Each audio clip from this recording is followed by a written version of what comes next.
ঈশ্বরকে ধন্যবাদ দিই যে বোন এখন এসছে, আসতে পেরেছে ঈশ্বরের দয়ায়। তো সকালবেলা ও আমাকে ফোন করে বলছে নতুন নাম্বার, মানে আর তো সিম চেঞ্জ করে আর কি।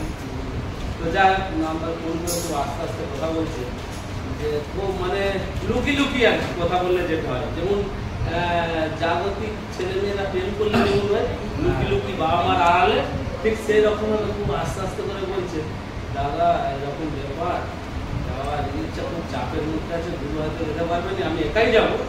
হ্যাঁ, এই পটল আছে, এটা নিয়ে সব রেডি করে রেখেছে।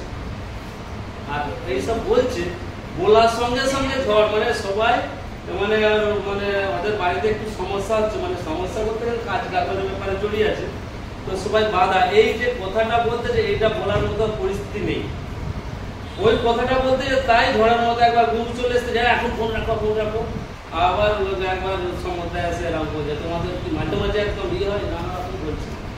তো আমি শুনতে পাচ্ছি একটু, আমি বলছি কত চাপের মধ্যে দিয়ে ফোন করেছে।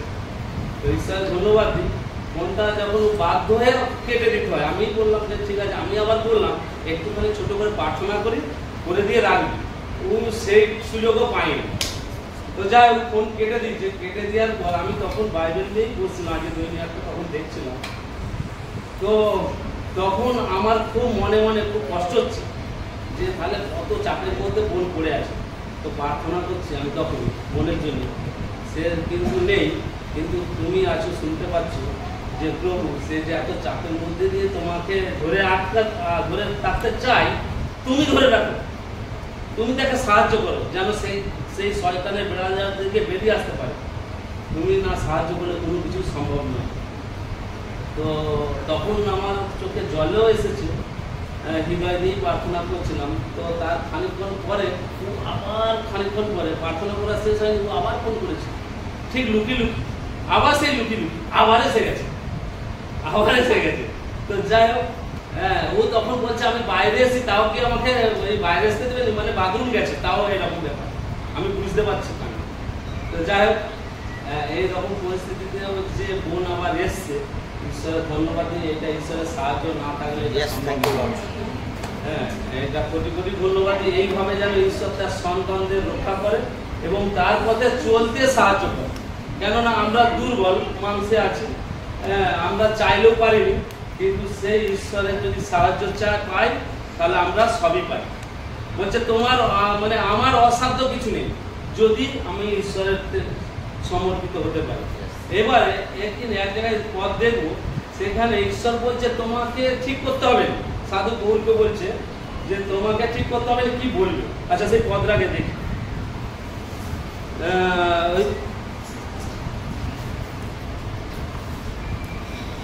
লুক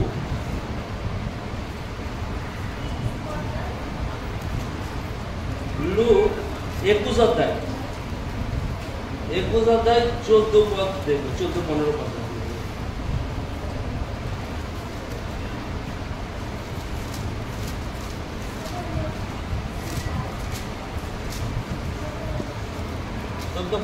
হ্যাঁ, সাক্ষ্যের জন্য এই সকল তোমাদের প্রতি ঘটিবে। আচ্ছা ঠিক আছে। অতএব মনে স্থির করিও যে কি উত্তর দিতে হইবে তাহার নিমিত্ত অগ্রে চিন্তা করিবে না, কারণ আমি তোমাদেরকে এমন মুখ ও বিজ্ঞতা দিব যে তোমাদের বিপক্ষেরা কেহ প্রতিরোধ করিতে কি উত্তর দিতে পারিবে না।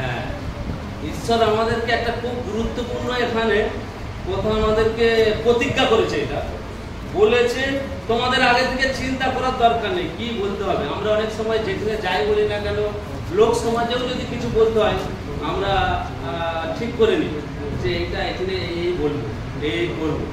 হ্যাঁ, আর বাক্যতেও আমরা ঠিক করি, বাক্যেও যখন বলে কি বলবো একটা সেটেল করে। এখানে ঈশ্বর বলছে তোমাদের আগে চিন্তা করার দরকার নেই, বলছে যে তোমাদের আগে চিন্তা করার দরকার নেই, তোমাকে কি বলতে হবে।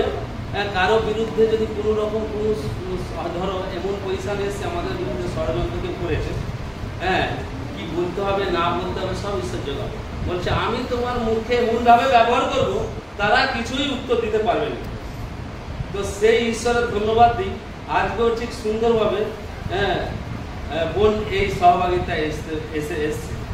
তো এখানে আমি সেগুলা বলছিলাম সহভাগিতায় আসলে কি হবে, বোন তখন ছিল নি, তো সেই পদ একটা পদ দেব প্রথম জোন, যেটা আমরা দেখেছি সেগুলা, তবু ওইটা একবার দেব। প্রথম জোন 1 অধ্যায় 7 পদ।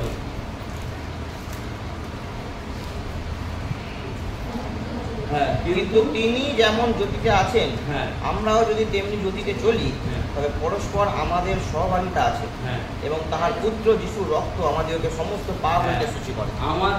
আমাদের এই সহভাগিতা যে ও লেট করলেও যে এসছে, ঈশ্বরের ধন্যবাদ দিই যে ওকে নিয়ে এসছে এত চাপের মধ্যে থেকে নিয়ে এসছে, কিন্তু এই সহভাগিতায় যে এসছে, তাহলে বলছে ঈশ্বর বলছে যত তুমি পাপ অপরাধ করেছো সেই সব পাপ অপরাধ থেকে তুমি ধার্মিক হয়ে গেলে, ধার্মিক তোমাকে সার্টিফিকেট দেওয়া হলো, তুমি সূচি হয়ে গেলে।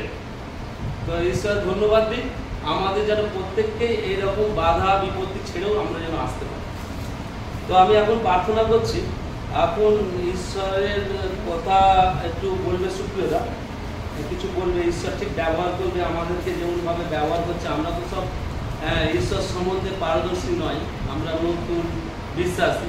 তো ঈশ্বর আমাদেরকে যে ব্যবহার করছে, ঈশ্বরের কোটি কোটি ধন্যবাদ দিই। আমরা যোগ্য নয়, আমি আগেও বলেছি, গুরু ছোটবেলা থেকে খুব স্টেজে উঠে, মানে স্টেজে আরে উঠতো, কবিতা বলতো, এই ঈশ্বরের বাক্য বলতো, হিতোপদেশের 4 অধ্যায় 4 থেকে একদম মানে মুখস্থ করে আরে বলতো।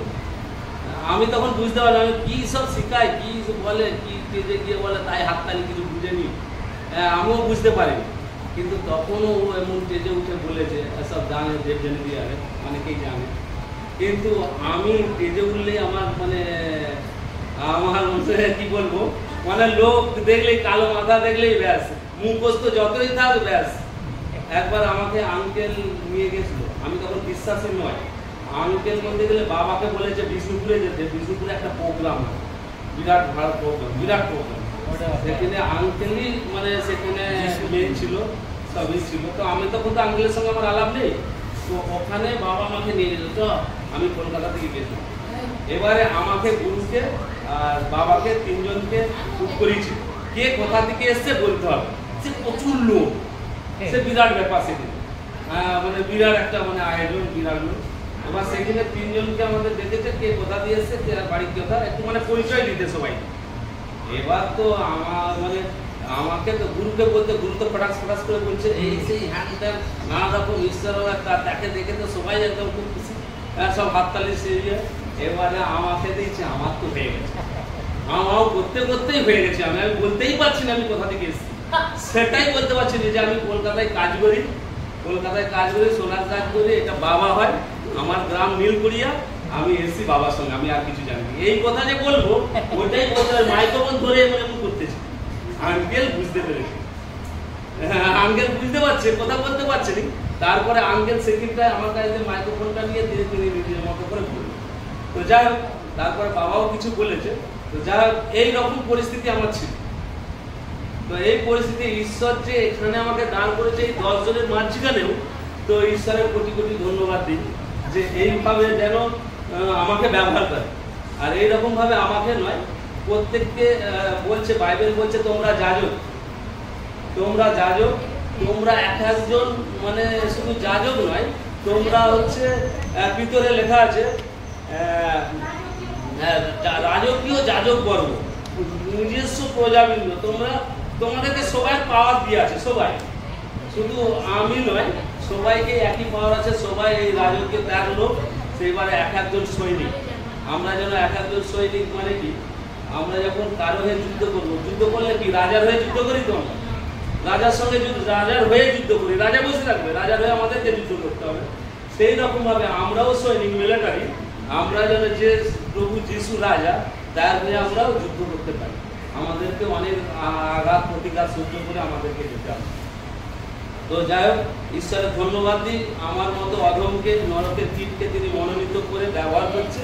তো সেই রকমভাবে আর এক আমার ভাই আছে সুপ্রিয়দা, তিনিও সুন্দরভাবে ঈশ্বরকে বিশ্বাস করে আর বিশ্বাসে চলে। তো সেই রকমভাবে তিনিকে ব্যবহার করতে চায়। ঈশ্বর সাহায্য করুন, যেন এই রকম সাধু পৌলকে যেমন বলেছে যে আমি তোমাকে কি বলতে হবে আমি বলে দেবো, সেরকম আরো জিসিওকে বলেছে, অনেকেই বলেছে।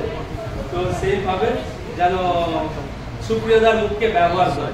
ঈশ্বরের ধন্যবাদ দিই। আমি একটু প্রার্থনা করি।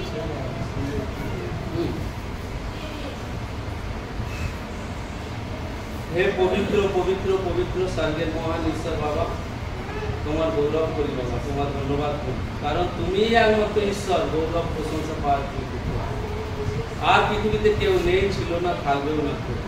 তুমি আমাদের মতো অধমকেই তুমি মনোনীত করেছো, তোমায় ধন্যবাদ। বিশেষ করে ধন্যবাদ দিই প্রভু, এত সমস্যার মুখোমুখিতেও আমার বোন বাড়ি থেকে আসতে পেরেছে সব রকম বাধা বিপত্তি ছেড়ে পড়ে, তোমায় ধন্যবাদ দিই। এইভাবে প্রভু সেই বোনকেও তুমি আশীর্বাদ করো, যেমন আমাদের প্রত্যেককেই করছো।